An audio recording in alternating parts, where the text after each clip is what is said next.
तीन सासों की एक बहू। बलविंदर की पहली बीवी को बच्चा ना होने के कारण वो दूसरी शादी करता है, लेकिन जब दूसरी शादी से भी बच्चा नहीं होता तो वो तीसरी शादी करता है, और तीसरी शादी करने के बाद भी जब उसे संतान का सुख प्राप्त नहीं होता तो वो डॉक्टर को दिखाता है। और फिर बलविंदर जी, दोष आपकी बीवियों में नहीं, आप में है। आप में ही कुछ मेडिकल रीजंस की कमियां हैं जिनके कारण आप कभी भी किसी बच्चे के बाप नहीं बन सकते। अरे बाप रे, ये तो घोर समस्या हो गई। एक बच्चे का बाप बनने का मेरा सपना था और आज वही चूर चूर हो गया। तीन बीवियों में पहली बीवी इंद्राणी, दूसरी बीवी सुधा और तीसरी बीवी कलावती। मुझे एक माँ बनने का सौभाग्य प्राप्त करना है। मुझे भी, इसीलिए तो मैंने शादी की थी। अरे लेकिन अब किसे पता था कि हमारे पतिदेव में ही कमी होगी। अब हम क्या करें? हम एक बच्चे को गोद लेते हैं। तीनों एक बेटे को गोद लेते हैं जिसका नाम प्रमोद रखा जाता है। 20 साल बाद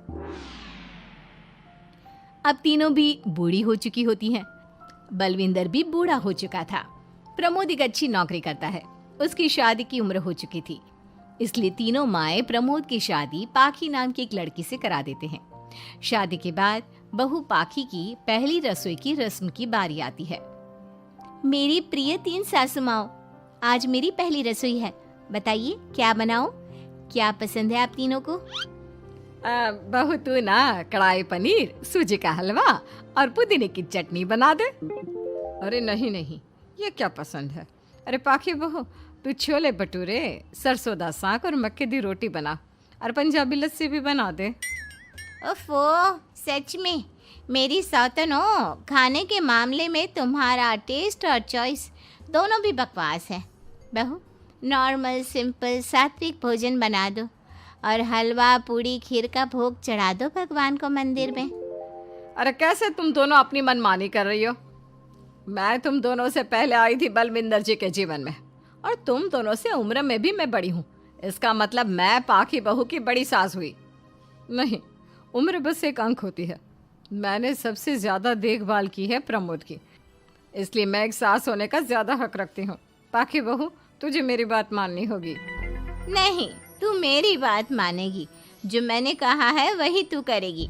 नहीं, मेरी बात मानेगी वो। नहीं मेरी। तीनों सास आपस में चिल्लाने लगती है और फिर वहां पर बलविंदर और प्रमोद आ जाते हैं। अरे ये क्या बिल्लियों की तरह लड़ रही हो तुम तीनों सास? पाखी बहू को घर में आए पूरे 24 घंटे भी नहीं बीते हैं। बाकी तुम एक काम करो, तीनों माओं की कही गई डिशेस में से हर एक की 50-50% डिशेस बना दो। लेकिन बस, अब प्रमोद ने कह दिया सो कह दिया। तुम तीनों अब झगड़ना और बहस करना बंद कर दो। पाखी तीनों सासों की कही गई आधी आधी डिशेस बनाती है और इस तरह अपनी पहली रसोई की रस्म पूरी करती है, जिसके बाद उसकी तीनों सास उसे शगुन और नेक देती हैं। फिर एक दिन, अरे पाखी बहू, तुमने अपना सारा काम निपटा लिया है ना? तो जरा यहाँ आना। मेरे ना घुटनों की मांसपेशियों में बड़ा दर्द हो रहा है। जरा तेल या बाम से मालिश तो कर दे बेटा। तभी वहां पर इंद्राणी और कलावती भी आते हैं। पाखी बहू, चलो मेरे साथ बाजार। मुझे ना नई साड़ियाँ खरीदने हैं। तुम्हारी फैशन सेंस बहुत अच्छी है ना, इसलिए मैं चाहती हूँ कि तुम मेरे साथ चलो। अरे पर मैं यहाँ पे पहले आई, तुम्हारे साथ ही सही, लेकिन मेरी स्पीड सबसे तेज थी। पाखी बहू, मेरे कमरे की अलमारी और पर्दे साफ कर दो ना, बहुत धूल जम गई है। मुझे खांसी भी आ रही है। अरे ऐसे कैसे तुम दोनों मेरी बहू को अपने साथ ले जा सकती हो? सबसे पहले मैंने बहू को कहा है कि वो मेरे घुटनों की मालिश कर दे। अब जाओ, 1 घंटे के बाद अपनी ये फीकी शक्लें लेकर फिर से आना। सुधा मैडम, ज्यादा ना बोलो। पाखी बहू को तुम दोनों से ज्यादा नेक दिया है मैंने, इसलिए पाखी बहू तो मेरा ही काम करेगी। और वैसे भी ये सुशील सर्वगुण संपन्न बहू अपनी इस बेचारी बूढ़ी सास को खांसते हुए कैसे देख सकती है? क्यों पाखी बहू? हाँ, पर नहीं पाखी बहू, तुम इन दोनों की भावनाओं के जाल में मत फंसो। और रही बात शगुन और नेक की, तो रिश्तों को प्यार के भाव से तोला जाता है, ना कि पैसों के भाव से। मतलब ही कहीं के। ओ इंद्रानी, ज्यादा मत उछलो, पता है कौन कितना मतलबी है। उफो, अब फिर से आप तीनों मत शुरू होइए।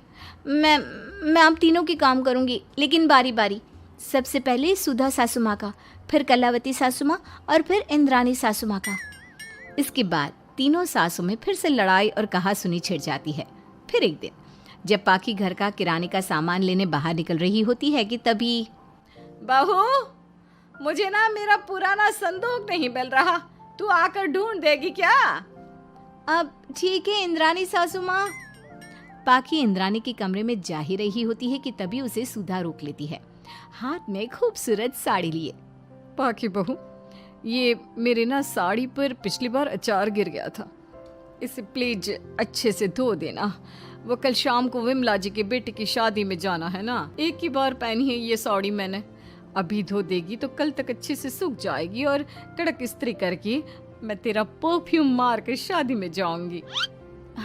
हाँ, लेकिन सुधा सासू माँ, उतने में कलावती भी वहाँ पर एक कढ़ाई लेकर आ जाती है। पाखी बहू, ये मैंने कल रात को मेहंदी भिगोई थी लोहे की कढ़ाई में, मेरे बालों में लगा देना बिटिया, तू तो मेरी प्यारी बहू है ना? इंद्रानी वहाँ आ जाती है और तीनों सास फिर से एक दूसरे को गुस्सेल आंखों से देखती है और फिर से आपस में लड़ना शुरू कर देती है। तुम अपने आप को समझती क्या हो? खरीद लिया है क्या मेरी बहू को? ये मेरी बहू है। तुम मेरी पड़ोसन है क्या? ये मेरी भी बहू है और मेरा भी इस पर उतना ही हक है जितना कि तुम्हारा। तुमने खरीद नहीं लिया है ना, तो ये मेरी है, सिर्फ मेरी, इकलौती बहू मेरी पाखी, मेरा ही काम करेगी। क्यों पाखी? नहीं नहीं, ये मेरा काम करेगी। पहले मैंने आवाज लगाई थी। तुम दोनों तो ऐसी बहू पाने के लायक भी नहीं हो। हट जाओ तुम दोनों और खुले मैदान में जाकर एक दूसरे से लड़ो और नोचो एक दूसरे को। लेकिन पाखी बहू तो सिर्फ मेरी ही सुनेगी और मेरे ही आदेशों का पालन भी करेगी। तीनों सासों के बढ़ते झगड़े को देख पाखी अपना आपा खो देती है और जोर से चिल्ला पड़ती है, बस बहुत हुई आप तीनों की तू मैं। अरे रोज ना ड्रामा लगाती रहती हो, 50 साल की बूढ़ी औरतें हो गई हो, फिर भी बच्चों की तरह लड़ती रहती हो। अब बस बहुत हुआ। अब तो मैं आप तीनों में से किसी की भी बात नहीं सुनूंगी और मैं जा रही हूँ ये घर छोड़ के। अब मुझ में और सहन शक्ति नहीं बची, मैं चली। अब लड़ो झगड़ो, एक दूसरे को मारो पीटो नोचो, जो करना है करो। पाखी अपना सूटकेस लेकर घर से बाहर निकलने लगती है। तभी तीनों सास बेहद घबरा जाती हैं और भावुक होकर पाखी से विनती करने लगती है, पाखी बहू, बहू हमें छोड़कर मत जाओ ऐसे। अरे हम तुम्हारे बिना मर जाएंगे। इतने कम समय में ही तुम हम सबकी जीने की वजह बन चुकी हो। माफ कर दो हमें बेटा। हाँ पाखी बहू, हम आइंदा से कभी नहीं लड़ेंगे और हंसी खुशी मिलकर बात करते रहेंगे, वादा करते हैं। हाँ बहू, लेकिन तू मत जा प्लीज, ये घर तेरे बिना सुना सुना हो जाएगा। हम तीनों सासों की एक ही तो बहू है, लेकिन हम अपनी एक बहू को बेटी की तरह प्यार देंगे, उसके साथ सहेलियों की तरह रहेंगे।